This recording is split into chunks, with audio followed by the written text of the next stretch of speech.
রাঙামাটি জেলা সদরের কাপ্তাই লেকের দুইটা পাশে সুবিশাল সৌন্দর্য মনোরম ঘেরা দুইটি পাহাড় আছে। যে দুইটা পাহাড় লেকের এপার আর ওপার দুইটা পাহাড়কে একত্রিত করে দিয়েছে ঝুলন্ত সেতু। যে ঝুলন্ত সেতুর মাধ্যমে পাহাড়ের এক প্রান্ত থেকে অপর প্রান্তকে মানুষ পারাপার হচ্ছে এই সেতুটির মাধ্যমে। দুইটা পাহাড়েরই সৌন্দর্য উপভোগ করতে পারে যখন এই ঝুলন্ত সেতুতে আসে।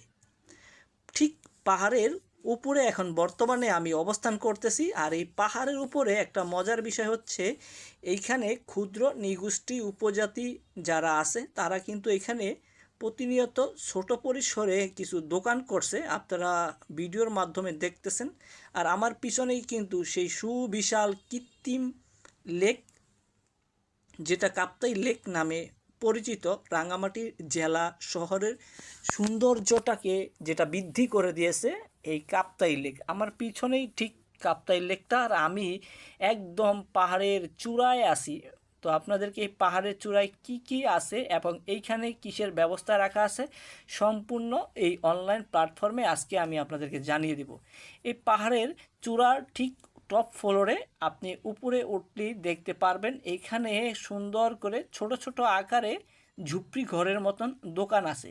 সেই দোকানে আপনি সকল কিছু পেয়ে যাবেন, পণ্য সামগ্রী যা চান সব কিছুই কিন্তু এই পাহাড়ে আছে। এখন আমি পাহাড় থেকে নিচে নেমে যাব, দেখতে পারবেন আমি কতটা উপরে ছিলাম। একদম নিচের দিকে চলে যাচ্ছি আমি আর আমার ভাতিজা, দুজনেই গেছিলাম আজকের এই ভ্রমণ ট্রাভেল করতে। আর সেই সাথে আপনাদেরকেও একটু আনন্দ দেওয়ার চেষ্টা করতেছি পাহাড়ের যে জীবন, মানুষের বৈচিত্র্যটা কেমন হয়ে থাকে। আর পাহাড়ের আসলে প্রাকৃতিক সৌন্দর্যটা অপরূপ। আপনি যদি পাহাড় না ভ্রমণ করেন তাহলে বুঝতে পারবেন না যে পাহাড়ের সৌন্দর্যটা কতটা সুন্দর, সেটা আপনি কেবলমাত্র পাহাড়ে গেলেই বুঝতে পারবেন। পাহাড় ভ্রমণ করাটা আসলে অনেকটাই আনন্দের। আর প্রতিনিয়ত এইখানে বাংলাদেশের